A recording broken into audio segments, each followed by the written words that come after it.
ወወልድ ወመንፈስ ቅዱስ አሐዱ አምላክ አሜን።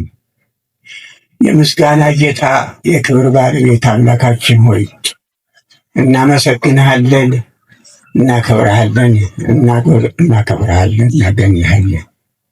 ይህንን ጉባኤ በዚህ መንገድ ስለሰበሰብክልን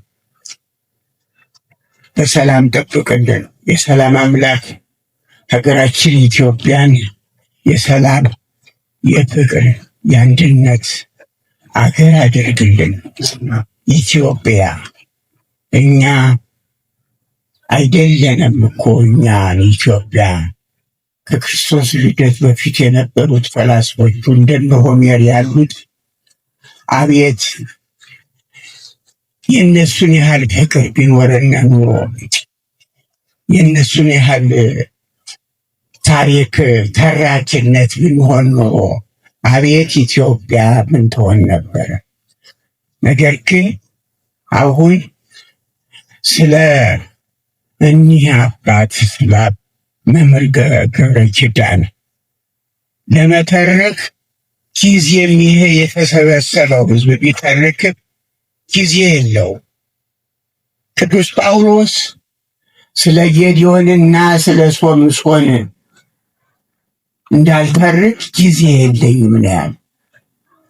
ጊዜም የለም። ይሄ የተሰበሰበው ጉባኤ ቢተርክ ጊዜም የለም። እኒህ ታላቅ መምህር ሉቃስ ሆነው ነው የተገኙልን። ቅዱስ ጳውሎስ ባለመድኃኒቱን ሉቃስን ቅዱስ ጳውሎስ መርቶ ከሁሉም በላይ ባለመድኃኒቱን ሉቃስን ላኩልኝ፣ ይዛችሁልኝ አምጡ ነው ያለ። ኢትዮጵያ እንዲህ ያለ አባት በእውነቱ በእኔ ሀሳብ የሚወጣ የሚወርድ ባለፈውም በአዲስ አበባ በኢትዮጵያ አረ ኢትዮጵያ ቤተ ክርስቲያን ተኝታለች። አሁን የጠሉት እንዲነቁ ነው። እኒህ ታላቅ አባት ተነስ የተኛህ ንቃ ሊሉ ነው የተነሱት። ደወል ነው ደውለውልናል። እና ቅዱስ ጳውሎስ ከሁሉም ደቀ መዛሙርት ባለመድኃኒቱን ሉቃስን ላእዛችሁልኝ ኑ።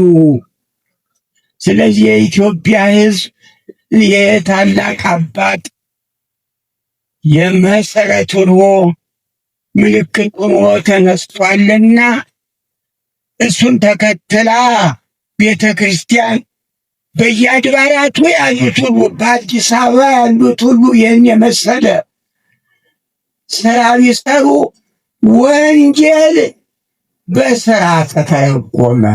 እኚህ የትርጓሜው መምህር ትርጓሜያቸውን በስራ ተረጎሙ።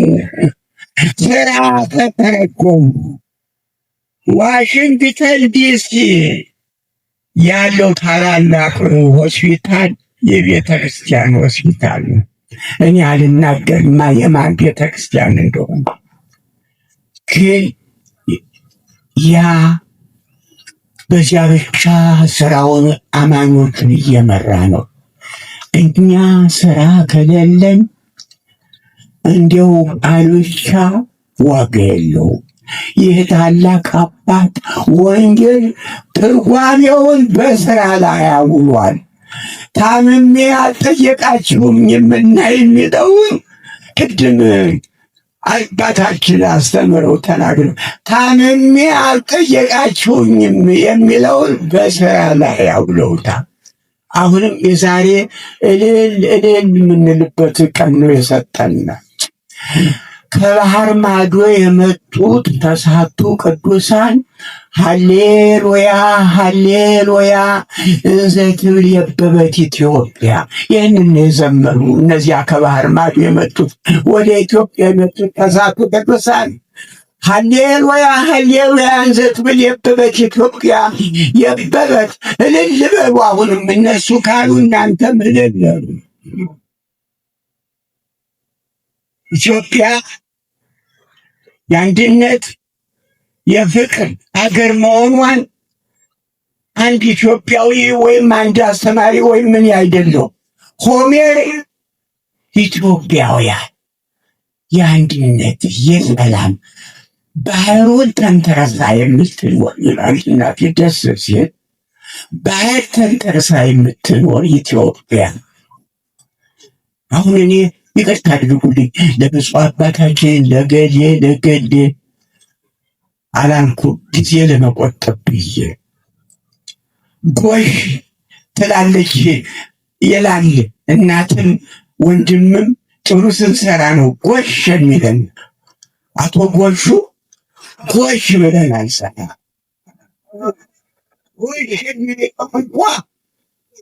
ጎሽ የሚል ቋንቋ ለመጥፎ ተተርጉሞ ለመጥፎም ተጠቅመን አናውቅም። ኢትዮጵያውያን ጎሽ የኔ ወንድም ጎሽ የኔ አባት እግዚአብሔር እኔና ጤና ይስጣችሁ። በእውነቱ እኔ ልቤ በጣም እጅግ ከምናገረው በላይ አመስግናል። ይህ ነው ኢትዮጵያውያን አንድነት ነው የነበርነው፣ በአንድነት ነው ተከብረን የኖርነው። እንዲያውም ፈረንጆቹ አሁንማ ከገነት የተሰደዱ ኢትዮጵያውያን ይሉና ስደተኞች በዚህ በፈረንጁ ሀገር ገነት የተሰደዱ ኢትዮጵያውያን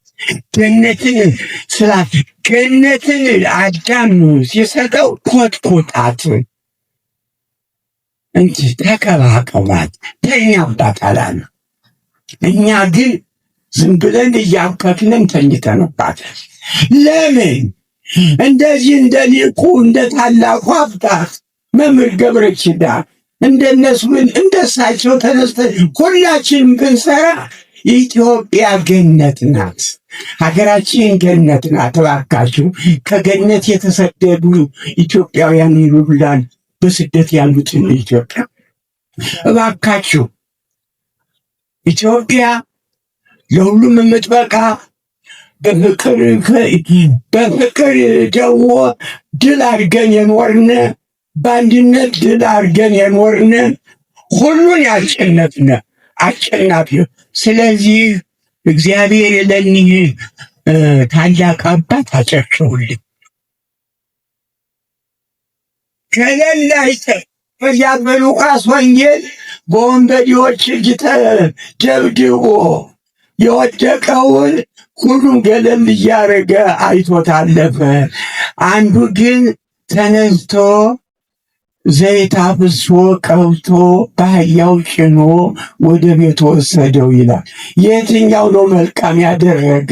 ይህ አባት ነው ዛሬ መልካም ያደረገ። እንዲያው ወርቆ ኢትዮጵያውያን በከንፈራቸው ነው የሚያክሙ ይላል። አንድ ዴቪድ ስቶክ የሚባል ቅድስት ሥላሴ ነበር ማለት አለድን። ይህን ኢትዮጵያውያን የሚያክሙ በከንፈራቸው ነው። ይህን ተርክና እናንተ በከንፈራቸው አታክሙ። እንዲሁም ድሮ መሄድ አይጠቅምም።